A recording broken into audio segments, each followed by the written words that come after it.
How to fix WhatsApp chat backup stuck problem easily and fast. First thing you have to do, guys, is open the settings on your phone. Go to the wireless and networks. Go to the airplane mode, enable it and disable it.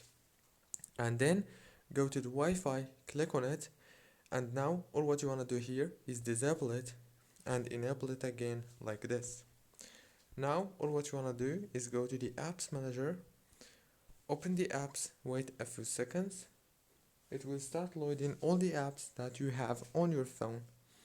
Scroll until you find WhatsApp, click on it. Now this is the app informations page.